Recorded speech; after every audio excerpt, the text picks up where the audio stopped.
Bom, gente, continuando aqui, vou fazer um complemento do vídeo anterior, que ele acabou um pouco antes por um problema técnico, mas esse aqui vai ser um vídeo bem curto, eu vou só concluir essa parte do federalismo do Brasil.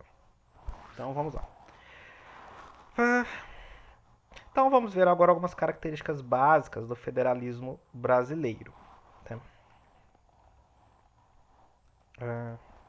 Aqui, creio que está tudo bem. Bom, como eu já havia falado, o Brasil, a maior parte das leis são nacionais, então nós somos um estado altamente centralizado do ponto de vista legislativo.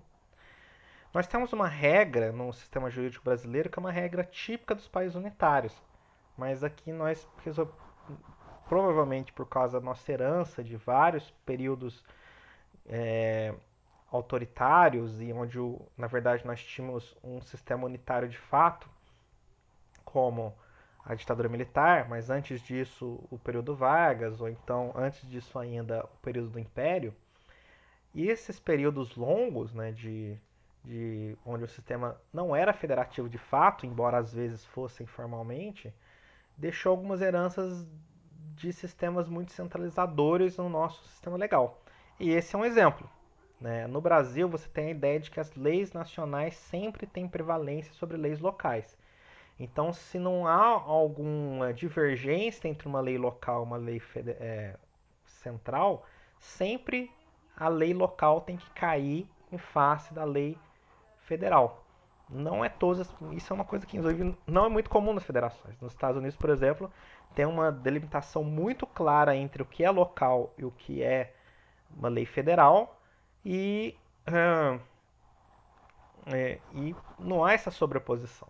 Né? Inclusive, você pode, por exemplo, revogar uma lei federal porque ela invade competências locais. No Brasil, basicamente isso não ocorre porque quando o governo nacional invade competências locais, pior para os estados. O que prevalece é o governo central. Né? Ah, esse terceiro ponto aqui é muito importante. Aqui nós temos uma descentralização fiscal muito importante, né? Explicada em parte por aquilo que eu falei lá anteriormente do clima político da Constituinte de 88, que promoveu uma forte descentralização de recursos para o governo local. E o resultado é que uma parte muito considerável das políticas públicas é gerida pelos governos locais. Educação, saúde, habitação, segurança são prerrogativas locais no Brasil, ainda que sobre leis fortemente nacionalizadas. Então, os governos estaduais do Brasil eles têm grandes estruturas administrativas, polícias que têm dezenas, centenas de milhares de pessoas, trabalhadores da educação, da saúde, muito volumosos, mas as regras da saúde, educação, segurança, tudo são centrais. E, como eu falei, nós temos um federalismo em 3 níveis, onde sendo que a maior parte dos países tem um federalismo em apenas 2 níveis. Governos, União, Estados e municípios. Nos outros países é só União e governos estaduais. Embora não é uma regra, né? Você tem federalismo até de mais de 3 níveis. Aí realmente depende de cada país é uma história, né? O Brasil, os estados têm representação paritária no Senado. Então, no Senado Federal, todos os estados têm 3 senadores, independentemente do tamanho do estado. Se for um estado enorme, que nem São Paulo, muito populoso, se for um estado que nem Sergipe, não interessa, todos têm 3 senadores. Não é uma regra, não é uma coisa que há em todas as federações. Na Alemanha, os estados têm, se não me engano, de 4 a 6 representantes na Câmara Alta. Então, tem uma certa ponderação que não é proporcional, com certeza a desproporção na população é muito maior do que isso, ou seja, a Câmara Alta dá uma certa equidade entre os estados, mas não de forma tão absoluta que nem no Brasil, nos Estados Unidos. E aqui a gente adotou uma regra em que você tem uma certa desproporção na Câmara Baixa, ou seja, na Câmara dos Deputados. Porque no Brasil você tem o limite de bancadas estaduais no Congresso Nacional de no máximo 70 deputados, o que prejudica sobretudo São Paulo, na verdade só São Paulo, né? Que se não fosse esse teto, ele teria mais de 100 deputados. e um mínimo de 8 deputados, que beneficia alguns estados muito pequenos da região norte. No passado beneficiou muito os estados do Nordeste, que eram sobre-representados, mas hoje em dia nenhum estado do Nordeste é sobre-representado e é mais alguns do Norte, sim, como Roraima, Amapá e Acre e Tocantins. E se não fosse esse piso, eles teriam menos de 8 deputados. E apesar dos municípios serem entes federativos, eles não têm representação no estado, no Congresso Nacional. Ou seja, os municípios eles são entes federativos sui generis, como diriam alguns juristas. Reforçando aquele ponto que eu falei da centralização legislativa. No Brasil é uma coisa um pouco engraçada, porque no Brasil ele seguiu, que nem nos Estados Unidos, a regra de que os estados têm competências legislativas residuais. O que significa isso? Olha, a Constituição enumera as competências exclusivas da União, as competências exclusivas dos estados e as competências exclusivas dos municípios. E o que a Constituição silencia cabe aos estados. Essa é a chamada competência residual. É assim no Brasil, é assim nos Estados Unidos. Qual que é a diferença entre lá e aqui? A diferença é que lá a Constituição é muito enxuta. Ela preserva uma quantidade muito estreita de atribuições ao governo federal, até porque é uma Constituição de 200 anos. Há 200 anos atrás tinham coisas que nem existiam, tipo o George Washington e o Benjamin Franklin não pensaram em telecomunicações, que nem existia nada parecido, isso era tudo a cavalo. E como a Constituição é super difícil de ser mudada, aquelas atribuições muito pequenas, né, do governo central continuaram lá. E praticamente todo o resto, que é muita coisa, cabe aos estados. Por isso que lá os estados têm muito mais liberdade legislativa que no Brasil. No Brasil, apesar de também os estados terem a competência legislativa residual, ela praticamente não vale nada, porque a Constituição é muito extensa em prover uma quantidade gigantesca de atribuições exclusivas da União. Por exemplo, aqui eu peguei, tem mais de 20 competências exclusivas da União. Eu peguei só as primeiras aqui. Então eu coloquei até 3 pontinhos aqui, porque isso aqui vai longe, né? Olha, são competências exclusivas da União: relações diplomáticas, defesa nacional, moeda e câmbio, desenvolvimento regional, correios, telecomunicações, portos, aeroportos, transporte interestadual terrestre, subsolo, direitos básicos da cidadania, pesos e medidas, padrões curriculares e assim vai. Tem mais de 20 outros casos aqui que por falta de espaço eu não coloquei aqui.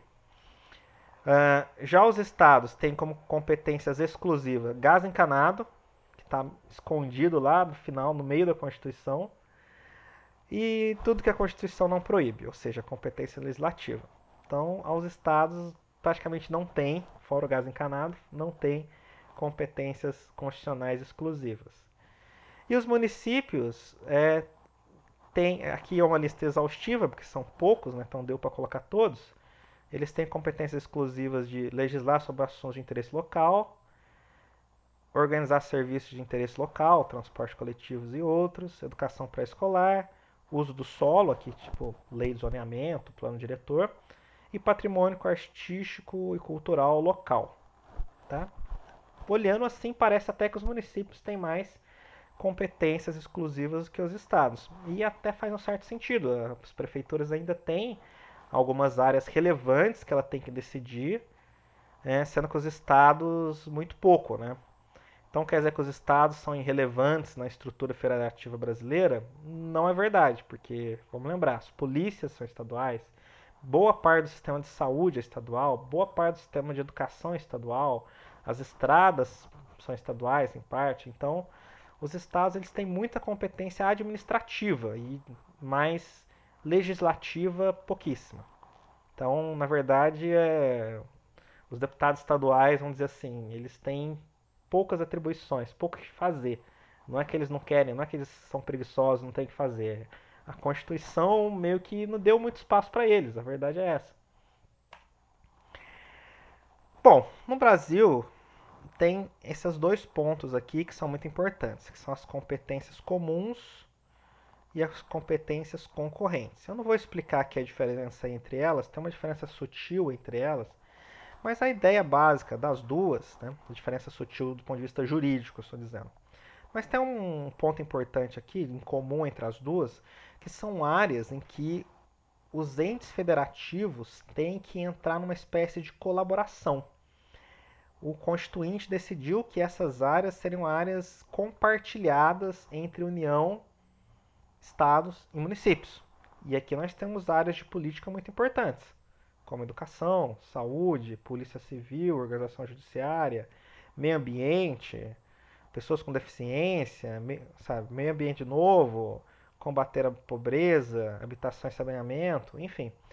Todas essas áreas você tem que ter uma colaboração entre os diferentes entes federativos, ou seja, tanto a União pode legislar quanto governos estaduais e municipais. Porém, vamos lembrar aquilo que eu falei. No Brasil sempre tem a regra de que o nacional prevalece sobre o local. Então, quando você tem uma lei nacional, ela sempre vai ter que ser respeitada e ela revoga leis locais em contrário. Mas no silêncio de uma lei nacional, os governos locais podem agir nessas áreas com autonomia. Um pouco foi isso que aconteceu na pandemia de 2021, para citar um exemplo, onde o governo nacional resolveu, né, por escolhas políticas, estratégicas, não ter uma política ativa de combate à pandemia, e aí o Supremo foi consultado, né, para dizer que se o governo federal não está tendo uma política nacional unificada de combate à pandemia, os governos locais poderiam então agir de forma autônoma, sem nenhum obstáculo. Parece que o governo federal não gostou muito da ideia, porque a impressão que dá, não está muito claro, mas a impressão que dá é que o governo federal também não queria que os estados e os municípios agissem, né? Na verdade, ele queria que todo mundo se omitisse frente à questão da pandemia. E o Supremo decidiu que não, olha, a regra brasileira, que é uma regra centralizadora, diz que, havendo uma lei nacional, ela revoga leis locais em contrário. Então, se houvesse uma lei ou uma política aprovada em lei, né, que nacional, que promovesse uma política unificada contra a pandemia, ela revogaria, por exemplo, políticas estaduais em contrário. Mas como o governo federal se omitiu, os estados têm então total autonomia para legislar e atuar nesse sentido. E, sim, é uma regra que realmente, nesse caso específico, o Supremo não inovou em nada. Ele simplesmente continuou uma prática institucional jurídica que já estava bastante consolidada e era muito geral em todas as áreas do sistema federativo brasileiro, né? De que, na omissão do governo federal, os governos locais podem agir com maior autonomia. No parágrafo 23, que justamente fala aqui das competências comuns concorrentes, ele diz que leis complementares fixarão normas para a cooperação entre União, Estados e municípios e Distrito Federal com vistas ao equilíbrio, desenvolvimento e bem-estar. Ou seja, dizendo aquilo que eu falei de que nessas áreas aqui, comuns e concorrentes, a ideia do Constituinte é que houvesse uma colaboração entre os entes federativos. Aqui eu coloquei para vocês a distribuição dos recursos entre os entes federativos, a gente tem uma ideia de valores de gasto, né? Um pouco defasado, só tem até 2008, mas não mudou tanto assim de lá para cá. O que nós vemos aqui de tendência nas últimas décadas na distribuição de recursos entre os níveis federativos? Olha, em 87, que era ainda a Constituição do período militar, os municípios tinham 0,6% do PIB para gastar, e ao longo do tempo isso foi aumentando até chegar a 1,8%. E é o que eles arrecadam. Vamos lembrar que isso aqui é arrecadação. Tá? Houve um certo salto a partir da Constituição aqui, e ao longo dos anos 90, com leis que, por exemplo, aprovaram novos impostos municipais, então eles ampliaram sua arrecadação. O mesmo aconteceu nos estados. Os estados eles tinham 6% do PIB para gastar, foram se ampliando até 8,6, um aumento considerável. Em grande parte, esse aumento de arrecadação foi concentrado aqui no período próximo, né, à Constituinte, porque vários impostos que antes eram federais passaram a ser impostos estaduais. Houve uma série de impostos da União que foram delegados aos governos estaduais. Depois disso, meio que houve uma certa estabilidade e os estados basicamente mantiveram a sua arrecadação. E aqui a União, né, que teve uma certa queda aqui no período da Constituinte, justamente porque foi delegado impostos federais aos estados, mas nos anos 90 eles recuperaram, os anos 90 e anos 2000, eles recuperaram esse atraso e a maior parte do aumento da carga tributária se deveu a impostos federais. Né? O Fernando Henrique, em parte o Lula também, aprovaram uma série de novos impostos ou aumento de alíquotas de impostos federais e o resultado, a maior parte do aumento da carga tributária foi devido à União. Bem, aqui um outro gráfico que ele fala do outro lado, do gasto. Esse gráfico anterior é da receita, receita sobre o PIB. Aqui é a porcentagem da despesa. Né? Aqui está escrito receita disponível total, mas a receita disponível é basicamente a despesa, a grana que os governos têm para gastar. Nós podemos reparar que a partir aqui da Constituinte, novamente, houve uma descentralização em que a União, que gastava 64% do gasto público, depois de algumas décadas passou a gastar 52%. A principal queda foi aqui nos primeiros anos, logo depois da Constituinte, por causa justamente das reformas da Constituinte. E aí os estados tiveram um ganho inicial, mas depois essa situação meio que se equilibrou, e os municípios parece que tiveram um ganho constante, né, ao longo de todo o período. Os municípios gastavam 13% da receita pública em 87%, e em 2008 já estavam gastando 22%, e hoje provavelmente estão gastando um pouquinho mais. Ou seja, no Brasil, aqui nos anos 2000, nós temos uma situação em que 50% da receita da despesa, melhor dizendo, é da União e 50% dos governos subnacionais. Em termos internacionais, é um padrão muito descentralizado, é um padrão 50-50, que é mais ou menos o padrão dos Estados Unidos, viu? Os Estados Unidos, eles também, o governo federal lá gasta muito por causa da defesa e da previdência social que eles têm que pagar, que são gastos federais. Então, para padrões internacionais, o Brasil é considerado um país, em termos fiscais, muito descentralizado. Mas em termos legislativos, não, pelos fatores que eu já falei. Conclusão. O Brasil é uma federação centralizada do ponto de vista legal, pois a maior parte das leis são federais.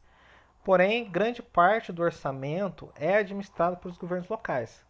Um detalhe que eu não sei se vocês perceberam, né? A descentralização é muito maior nesse gráfico do que nesse gráfico aqui. Porque nesse gráfico aqui, realmente, 2/3, né, ou mais, da arrecadação é federal. E aqui nesse outro gráfico é metade-metade. Por que isso acontece? Porque isso aqui é receita, isso aqui é despesa. No Brasil, nós temos regras em que o governo federal e o governo estadual arrecada, mas parte da arrecadação tem que ser distribuída aos governos subnacionais. Então, o governo federal, parte dos impostos arrecadados pelo governo federal daqui, ele tem que distribuir para estados e municípios.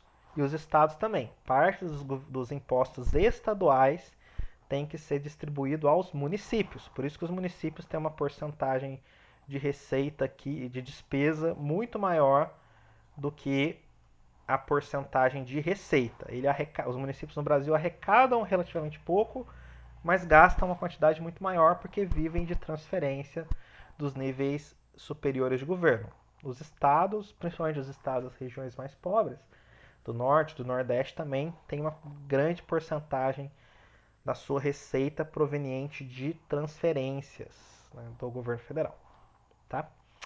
Então, resultado, grande parte do orçamento é administrado pelos governos locais. E também no que se refere ao shared rule, né, o governo compartilhado, o Brasil também existem muitos poderes dos estados no governo federal, devido a um Senado paritário e uma desproporcionalidade na Câmara dos Deputados. Esses são os fatores mais importantes aqui do federalismo brasileiro. Obrigado.